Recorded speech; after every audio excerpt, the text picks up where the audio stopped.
નમસ્કાર મિત્રો, જય માતાજી, જય મુકમાં, જય સુનબામાં, જય દ્વારકાધીશ. કેમ છો બધા? મજામાં? યોપ બધા મોજમાં છો? અને અમે પણ એકદમ મોજમાં છીએ. અને આજે છીએ બેહુમાં છીએ. અને મોજમાં તો એટલા માટે છીએ કે આજે થોડાક વાદળા થઈ ગયા છે. અને વાદળા થઈ ગયા છે તો અમને એમ થયું કે વાલોજી વરસી જાય તો બહુ સારું. જેવા તેવા સાટા પણ ઘડીક આવી ગયા અને વાદળા ગટા ટૂપ થઈ ગયા છે. હવે વરસાદની વાટે જોયું કે ફૂલે ફૂલ છીએ. અને એમાં પાછા વાદળા થયા છે અને થોડાક સાટા ખીર્યા છે. એટલે અમને એમ થયું કે હવે વાલોજી વરસી જાહે. એટલે અમે પણ થોડાક મોજમાં છીએ. અત્યારે ભેહું સારી રહ્યા છીએ, ભેહુંમાં છીએ. આજે પાલને સારવા માટે કાઢ્યા છે.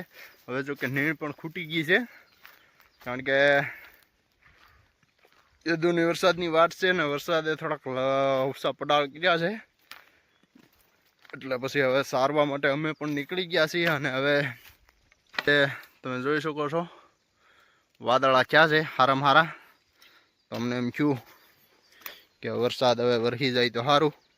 જે અમે ભેહુંમાં છીએ અત્યારે જો કે સરવાના પણ કાંઈ છે નહીં. માલ આપણામાં બધી મોઢા મારી રહ્યા છે. અને આજે થોડી ઘણી નીંદ નાખ્યું અને દિવસો નીકળે એવું છે. પણ હવે વરસાદની ફૂલે ફૂલ વાટ છે. તમારે કેમ છે? વરસાદની વાટ છે કે કેમ છે? વરસાદનું કાંઈ વાતાવરણ છે કે નહીં? કોમેન્ટ કરજો. અને અત્યારે અમે તો ભેહું સારી રહ્યા છીએ ને આજે વાદળા થયા છે. અટાણમાં જો થોડાક સાટા આવી ગયા છે. આ તમને દેખાતું હશે ભીનું. થોડાક સાટા આવ્યા છે અને વાદળા થઈ ગયા છે. જોકે હવે બાલોજી વરસી જાય એવું લાગે છે. અને હવે વરસી જાય તો સારું, નકર હવે તો મરાઈ જવાના છીએ. કારણ કે કેદુના ઘરે ને ઘરે નીણ શાકતા આપણે. અને નીણ પણ હવે ખૂટી ગઈ છે ને હવે નીણ પણ મળે એમ નથી. એટલે હવે વરસાદની વાટે ફૂલે ફૂલ છીએ. વરસી જાય તો સારું. અમે અત્યારે જોઈ શકો છો આમાં કાંઈ છે નહીં, નીકળો કાળમીનો પાણો છે. અને આવું ખાખું ખુખી ખાય એવું બધું. તો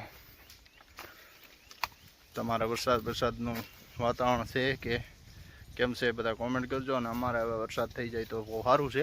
આજે છીએ ભેહુંમાં. તો મળશું આગળ. બધાને જય માતાજી, જય સોના. તો નમસ્કાર મિત્રો, જય માતાજી. અત્યારે વાગી ગયા છે 11:30 અને આપણા માલ બેસી ગયા છે પણ ડેમે. તમે જોઈ શકો છો સામે. અને અહીંયા આપણે ખાવાનું છે.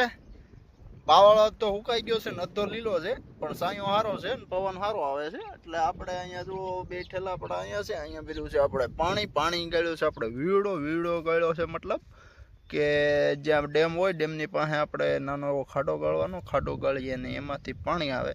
જોકે ડેમનું પાણી ના આવે, એ થોડુંક ગળાઈ ના આવે. એટલે આપણે તેમને ગણવાનું હોય છે વીડો, એને કહીએ છીએ વીડો. તમે જોઈ શકો છો આ છે વીડાનું પાણી. આ શાક બનાવવાનું છે. પાણી પી દઈએ.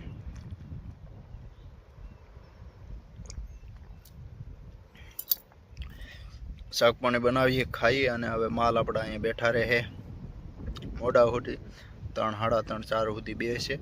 ત્યાં સુધી આપણે અહીંયા શાક બનાવવાનું છે. શાકમાં શું બનાવવાનું છે તમને હું થેલામાં શું છે એ. કે અહીંયા છે 2 હિંહલાના પાણી બીજા. આ પાણીના હિંહલા છે 2. અને આમાં છે આપણા રોટલા.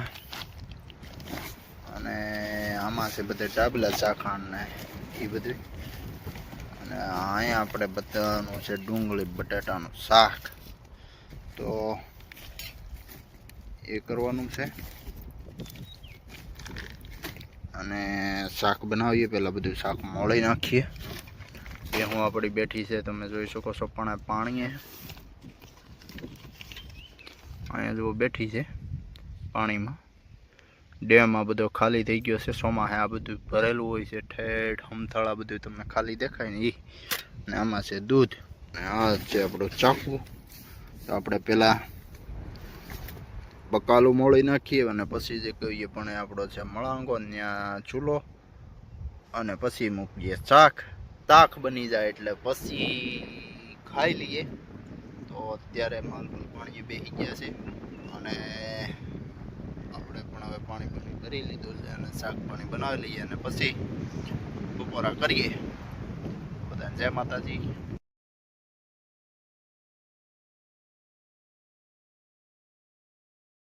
નમસ્કાર મિત્રો, જય માતાજી. અત્યારે વાગ્યા છે 8 અને આપણે જઈ રહ્યા છીએ ઘરે.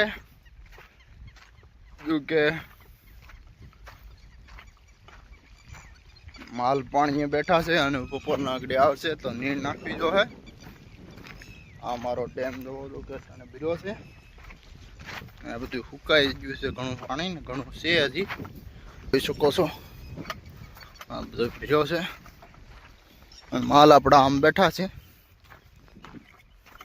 અને આપણે જવાનું છે ઘરે. બેહોને નાખવાની છે નીણ. આગળ નીણ આવશે, બેહું આવશે તો નીણ નાખેલી હોય તો મળે ખાવા. એટલા માટે આપણે અટાણે જઈ રહ્યા છીએ ઘરે બેહોને નીણ નાખવા માટે. લગી બેહોમાં હતા, બપોરા કર્યા અને હવે આપણે જવાનું છે ઘરે. તો નીણ માલને નાખી દઈએ. અને આજના બ્લોગમાં આટલું જ હતું. મળશું બીજા બ્લોગ સાથે. ચેનલ પર ન હોય તો લાઈક સબસ્ક્રાઈબ કરી દેજો. બધાને જય માતાજી, જય સ્વામી.